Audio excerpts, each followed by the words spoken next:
Just wanted to talk, that's all. How's it going, everybody? Welcome back. Welcome back. July 24th, and the Yankees exist in a state of chaos. Tonight is going to be mostly a listener-driven podcast. We've got so many voicemails that I literally couldn't listen to them all. I sat down at 7 p.m. tonight and started going through all of them, and I still have like 15 left that I didn't get to. This is the most voicemails we've ever gotten. And it's clear that Yankees fans are not feeling good about things right now, as you will see. Last night was arguably the Yankees' most important game of the season. And not only did they lose, but they turned in probably their sloppiest performance of the year. They're just so clunky. And I think we just expect better for $300 million, right? For the amount of dollars that this organization puts into the payroll every year. I'm not going to fault Hal Steinbrenner for that. He puts in $300 million a year. You should be able to play fundamental baseball for that money, right? The budget does not match the performance or the product. I've been thinking a lot lately about this quote from a movie review that I read a while back. You guys know that I'm kind of like a history fan, but I'm also a movie fan. And in the 80s, before they found the Titanic, there was this movie called Raise the Titanic. It was based on a novel by Clive Cussler, I believe. And good book, really, really bad movie. And it was way, way over budget. And the review for this movie was it would have been cheaper to lower the Atlantic. The movie was Raise the Titanic, and the review was it would have been cheaper to lower the Atlantic. And I think that's funny because it's like this enormous budget and the product totally sucks. And it just reminds me of the Yankees right now. We have this $300 million payroll and we can't play defense. And all of our minor leaguers that we bring up have problems, big glaring issues, you know? And it just makes you wonder, is this the best that $300 million can buy? But, you know, what's worse is I get the distinct feeling that the Yankees are about to double down on home run or nothing and trade for Eugenio Suarez from the Diamondbacks. There was also some reports today that Ben Rice is on the trade block, or at least teams are asking about Ben Rice, which I find interesting, that somebody's interested in our homegrown talent. I personally don't want to trade Ben Rice, even though he had a tough day defensively yesterday. He's hitting about 230 or whatever.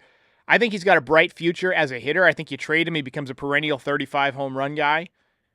He seems humble. He seems intelligent. His metrics are crazy good. It's just a launch angle thing.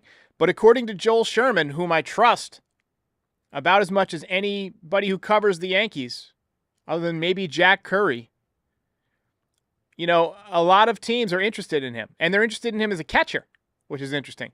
I was talking to our guy Terrence today.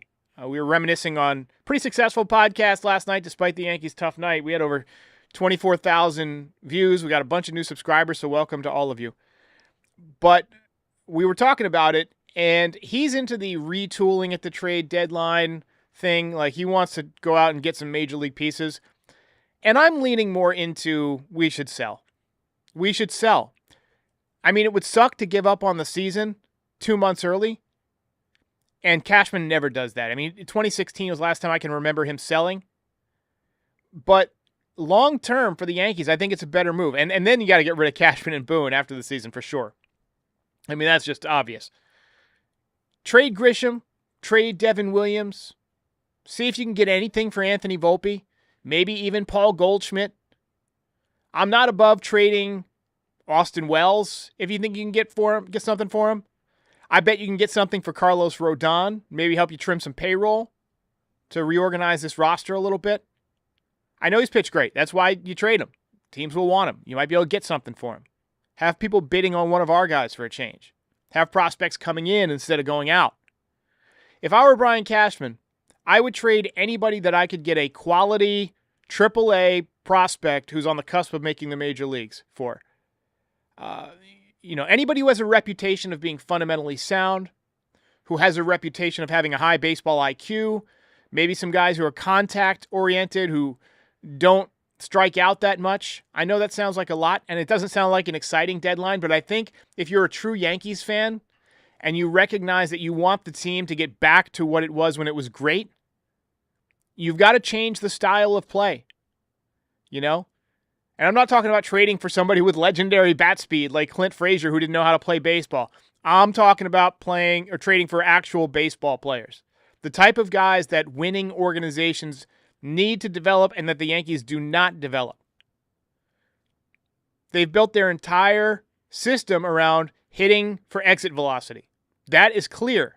Or hitting home runs.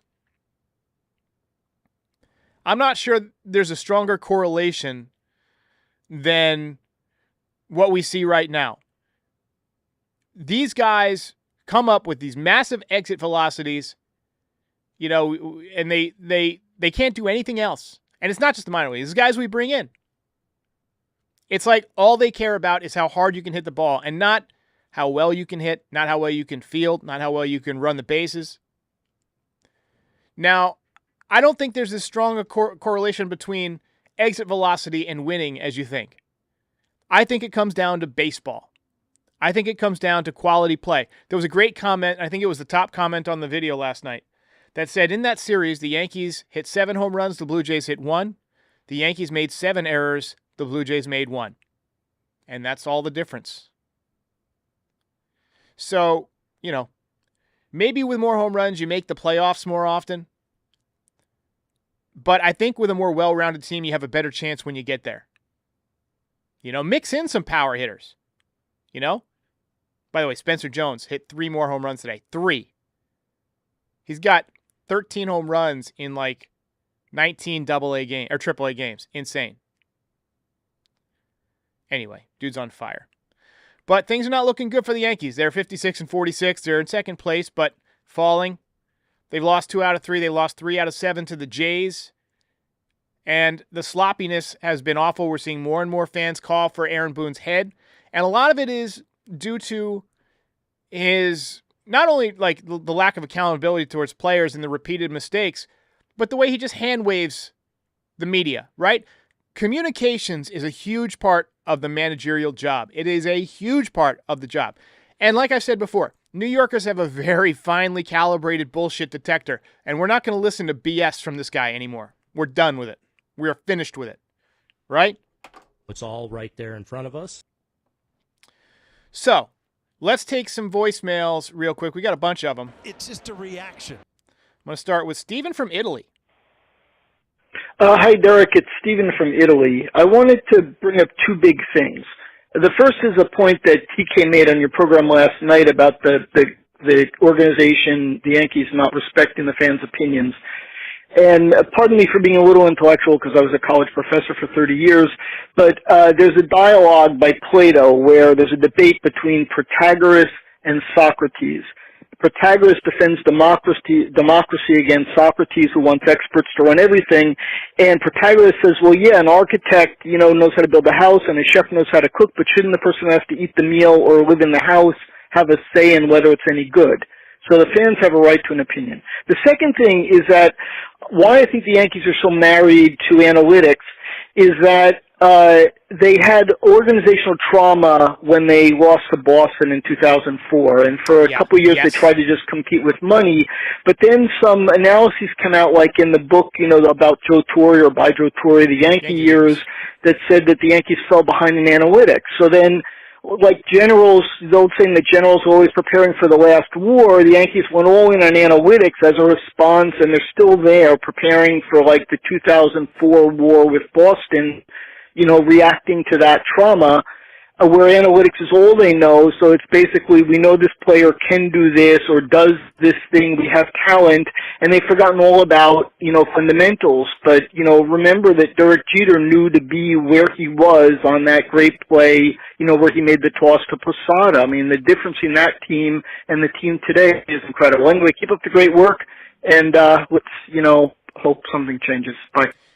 Here's you bring up a number of great points. First of all, that was a fantastic call.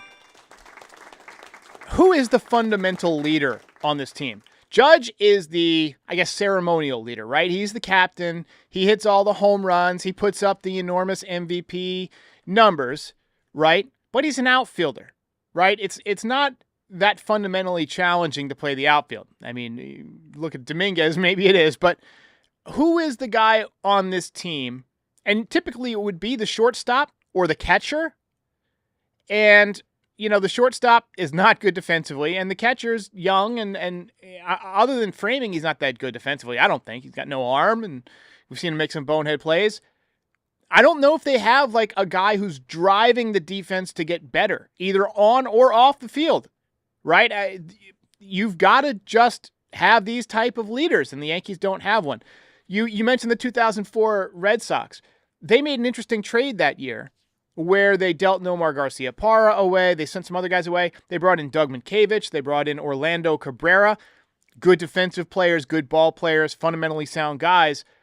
And they got better, and they ended up winning the World Series. And when we talk about what the Yankees could do at the deadline, I don't think there's those guys out there, honestly.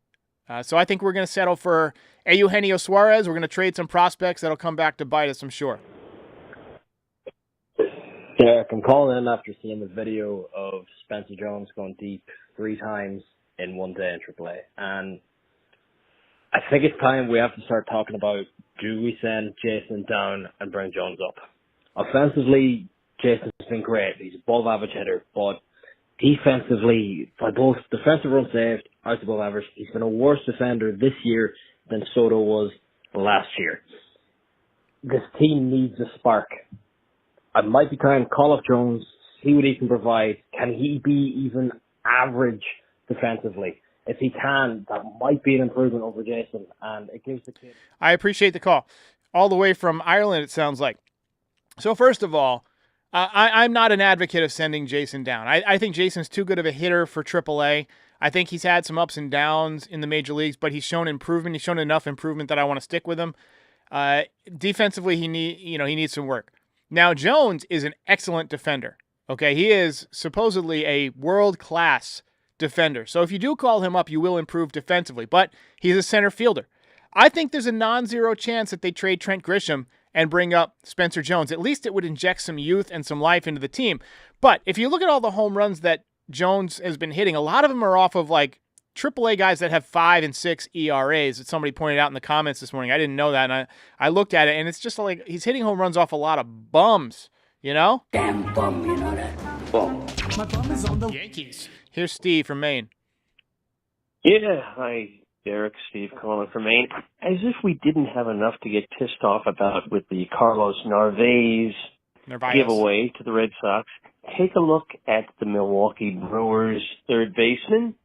I think you'll remember this guy. His name is Caleb Durbin. He's accumulated close to 3 WAR already. Take a look at his stats. Jeez. All right, we're going to pull him up. Here we go. All right, it'll take a second here. All right, he has a 2.1 WAR, so not quite 3. I remember him getting off to a really, really bad start, so I pulled up his splits. And what's interesting is he has gotten way better throughout the season. You go back and look at his first half, he hit 261. He's he's off to a worse, no, this is a better comparison. He hit 202 in May. June, he hit 296. July, 310. And the OPS has gone from the last 3 months, 561 to 795 to 884. So he's hitting, much better over the last few months. So, we could have used him. But, we don't get Devin Williams without including him as part of a package. But like I said, I would trade Devin Williams. I would trade pretty much everybody right now. Hey, Derek. It's Mark from Connecticut, and I want to say that I stand in solidarity with TK. He was talking yesterday about how he's a younger Yankees fan, and I'm 22, and I got to be honest, the only thing I remember was 2009. And it's crazy because we get deep runs sometimes in the playoffs, but it doesn't matter when we don't win shit. Thank you, Derek. Have a good one. I feel bad for these younger fans who didn't get to experience what I experienced, and what my dad experienced. My dad was born in, I believe, 1950. And so the entire 50s, when he was growing up, the Yankees were winning all the time. They won in the 60s a few times.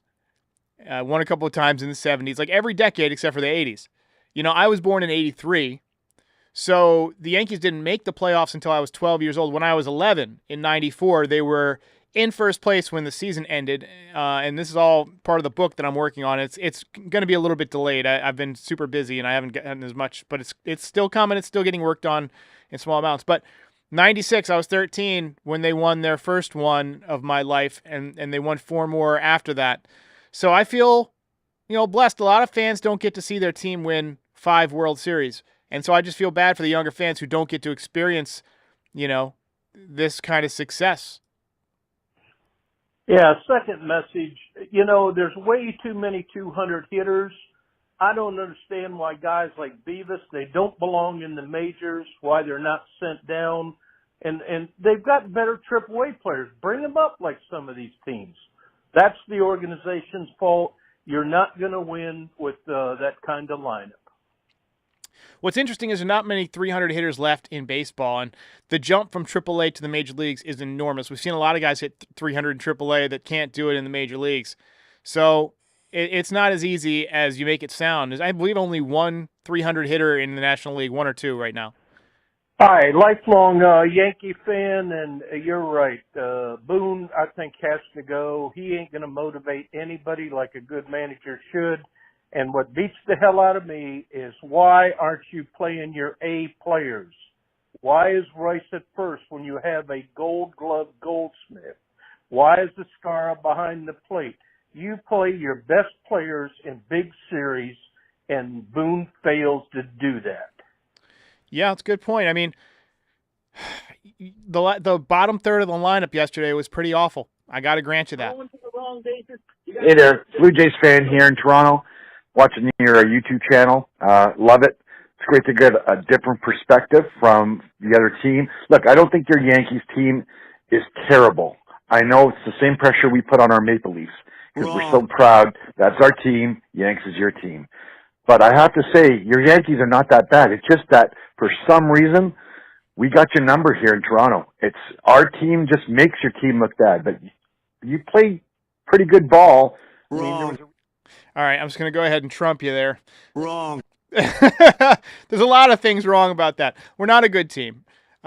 We have a lot of power hitters. We have a lot of power and a lot of guys who take pitches. That's pretty much all the Yankees do well.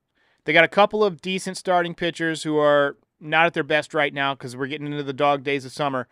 But no, we are not good. Derek, I just can't figure the Yankees out. They either have a ton of heart and have incredible comebacks from like 9-0 down, 5-0 in the 8th inning, being no hit, somehow win the game. The comeback against the Braves the other day, where I think they were down 7-2 and they won 12-8 over the span of the last 3 or 4 innings. Absolutely unbelievable offense, absolutely unbelievable heart, never giving up. And then they also, at the same time, the same team picks one team every year, usually a rival, Houston for many years, now the Blue Jays apparently, who they just roll over and die against every single game. I don't get it, Derek. I just don't get it. My whole life it seems like there's always been one team that's had our numbers. For the longest time, it was the Seattle Mariners. Out west. I hated going out there because they would kick our ass. They had Randy Johnson. They beat us in the playoffs. And then, California Angels had Chuck Finley. They were always a real pain. And then, in the 2000s, you go to the Yankees, having a lot of trouble with the Tigers. They knocked them out of the playoffs a few times. The Rays have given us a lot of issues since they became good. So, yeah, there's teams that every year somebody gives us nightmares. Derek, so we'll lead a couple things about the game tonight and about how things are going.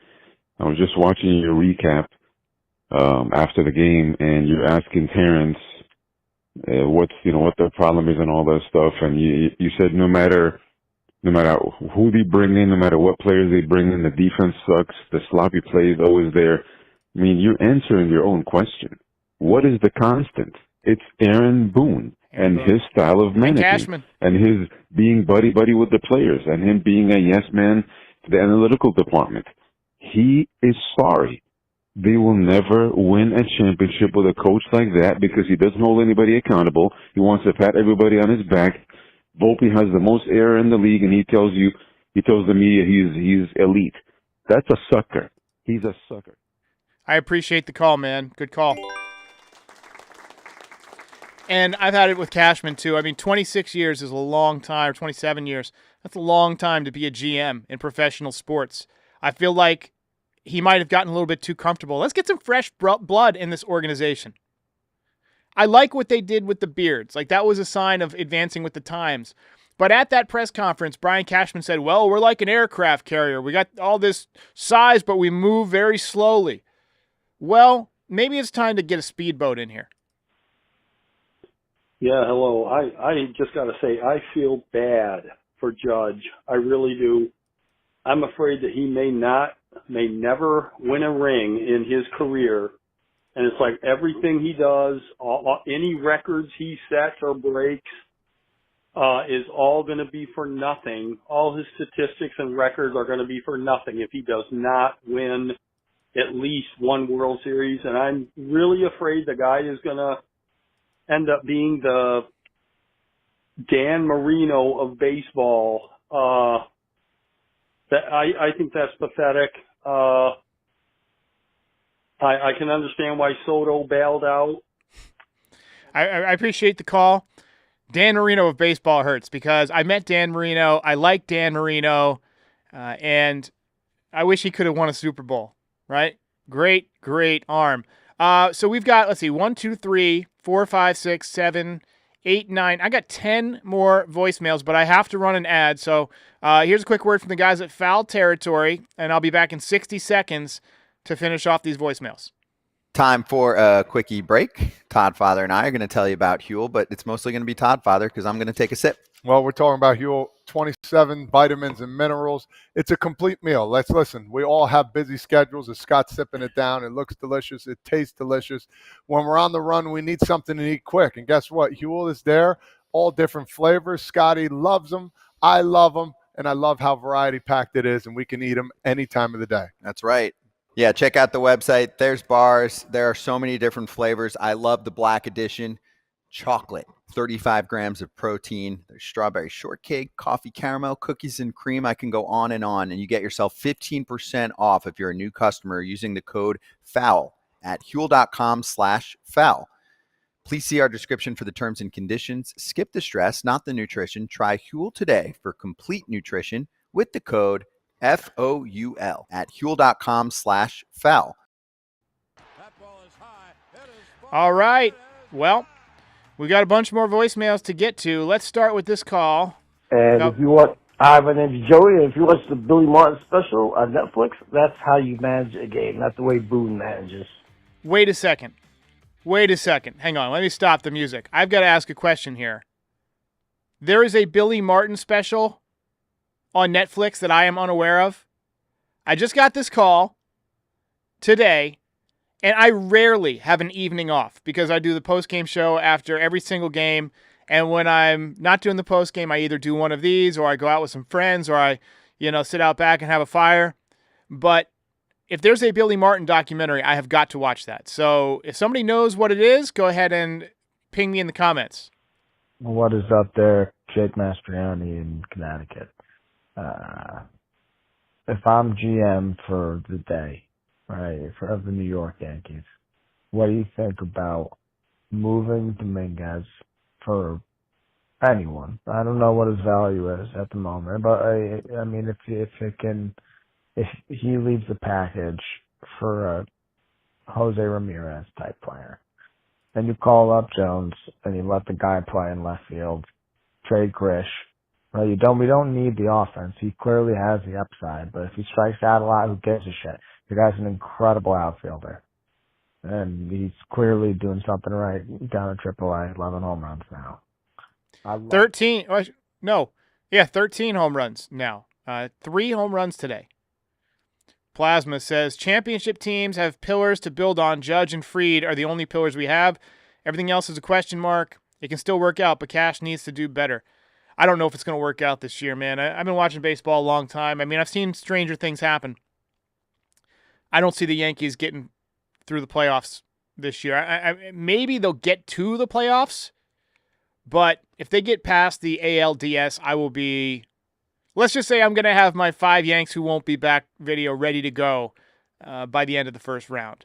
But to go back to your call, no, I don't want to trade Dominguez. He's one of the few guys that I think has a lot of potential because, he's a good base runner. He's, shown to be a good hitter, good power. He needs to learn left field, but he came up as a center fielder, right? So this is all new for him. But I think he'll get there. He's still only 22. I'm not ready to give up on Dominguez. Would I trade Dominguez?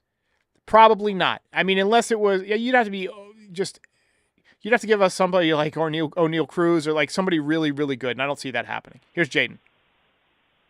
Hey, this is Jaden from Connecticut, first-time caller, and I never imagined myself making a phone call to the show. Usually I'm just like a listener who just enjoys what other people, like the fans of the show, rant about this team. Honestly, I'm not that mad as other Yankees fans are. Maybe because like I've wasted my energy too much on this team this year. This is the worst fundamentally driven team. This is the worst defensive Yankees team by far in my lifetime. And this all starts with the organization. Obviously Aaron Boone should be fired by the end of this season. It's just not going to work out. I don't think they're going to fire Boone in season. The Yankees just don't do that. And I don't think it starts with Boone. I think it starts with the guy who hired Boone. I think it's Cashman. I've been saying that for years. For years he had a team with no lefties in a stadium built for lefties, right? And now he's got a team that can't play defense year after year after year and a coaching staff that does not a damn thing about it. It's annoying. And I just want to say that Aaron Boone is probably the worst manager of a pitching staff I've seen in 70 years of watching Yankee games. And Cashman has been a failure. It's 16 years. We haven't won one World Series. And that's about it. 70 years, I got to commend you for being a Yankee fan for that long. I hope that I get to be a Yankees fan for that long. I'll be happy to live for 70 years. Here's a call about Spencer. Hey there, it's Frank Lopez again. I hear a lot of buzz about Spencer Jones. He just had three home run day today. People are going crazy. Bring him up. I guess they don't learn from their mistakes because look what happened with what we're dealing with at the moment. And this is his third year, and he hasn't progressed. It's been getting worse, actually. And that's because they flew him through the AAA system, and that's Anthony Volpe. You bring Spencer Jones up now or after the trade deadline, it's going to be the same thing or worse, 2.0. All right, we're going to share. Develop. Don't rush them. Don't put all that pressure on them right away. To be honest, I think that was one of the biggest mistakes they did with Anthony Volpe. Bringing it up so early instead of giving him a year in there or a year and a half. So he could develop these skills so they could teach him something down there since they're not teaching anything up in the majors. Yeah, Volpe has... my opinion, it's a big mistake to bring this dude up right now. First of all, thank you for the call. Volpe has gotten worse since they've called him up. No doubt about it. But Jones, look what he's doing. 255 at-bats in the minor leagues and 29 home runs. That's difficult to do. That's hitting 13 home runs in 19 games at any level is damn near impossible. Hitting a baseball is very, very difficult. And the fact that he's hitting .314, that he's got an on-base percentage over 400, an OPS over 1,000, over 1,100. He's 24 years old, and, maybe it's finally clicking for him.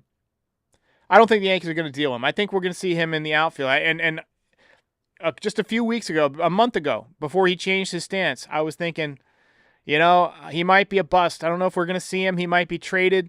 Other guys had passed him on the prospect list. He was our number one prospect at one point, or number two, and now he's down to 4, and now he's quickly elevating himself into the discussion. Here's Sam. Hey, Derek, it's Sam from Atlanta. Look, I think firing Boone is not going to solve our biggest problem. I think you got to look at Brian Cashman in the front office as the big problem. It's the same thing over and over again. And I think if we just fire Boone, it's nothing but a scapegoat, and they will bring in Boone 2.0. Just saying. Yeah, you're probably right. I don't think we're going to see the days of like a Buck Showalter or a Joe Girardi as manager. You know, I like Girardi as manager. I was disappointed when they fired him. I thought he was coming back for sure. They got one game away from the World Series. I was so amped up. I was like, oh my God, we got this young core. We got a nice veteran mix. We got a potential MVP for a decade in Aaron Judge. Let's go out and get a couple of good players in the offseason to fortify the roster. And then in 2019, let's sign Bryce Harper and let's have another dynasty. That's what I was expecting. Instead, they went to, let's get rid of Girardi. Let's bring in Aaron Boone. Let's go out and get Giancarlo Stanton, who's basically a older version of Aaron Judge. And you know, look, the move was exciting at the time, but long-term perspective, it didn't seem right at the time. It was a big contract already, and he was aging, and you knew it was not going to age well for him health-wise. But at least he's had some big moments for us. But I still think Harper would have been those two would have combined for 700 home runs. Well, not that many because a lot of Harpers were with the Nationals. But they would have combined for probably 500 home runs by now if the Yankees had signed Harper. Here's Volpe. Hey there, it's Franklin Lopez again. I hear a lot of buzz. Oh, wait, sorry. This is a retread. Sorry. Raekwon. This is Raekwon calling from Jersey, Derek. I just want to say this is getting embarrassing. Like, the Blue Jays, they embarrassed us this weekend. And we're 101 games, into the season. And to me, it feels like a repeat of last year in the World Series where the report came out on the Dodgers where they said that when you put the ball in play against us, make the team make a play. And 100%. I'm stop you right there because we got a couple more to get to. But yes, and the Blue Jays fans are saying the same thing now. Put the ball in play and walk Aaron Judge. That's pretty much the path to victory against the Yankees. Hey, Derek. Dom in North Carolina. Yeah, man, brutal last night. I mean, what can you say that we haven't been saying for years about this team? But hey, man, at least we have an old-timers game to look forward to so we can see great fundamentals and pinstripes again. You know another thing about Cashman and Boone? They're not going to leave. Like, they're going to stay. And that's the most frustrating thing. Us, as a fan base, we understand the problems.